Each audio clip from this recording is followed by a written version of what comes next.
Magandang gabi po, kayo po ay nakikinig sa News Late Radio Edition. Dito lang po sa Radyo High School AM. Ito po ang inyong lingkod, Arvin Juan David Gabeon, sa broadcast sa Radyo High School FM.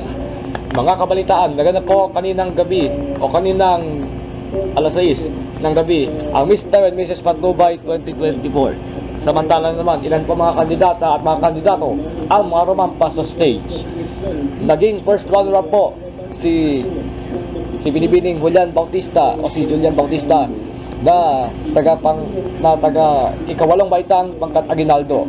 Nanalo rin ang iba pang mga kandidato at kandidata sa nasabing pageant ng ilan pang mga awards at achievement. Kasama po dito ang isa pang nasa ikawalong baitang na si Binibining Jasmine Pabilinya.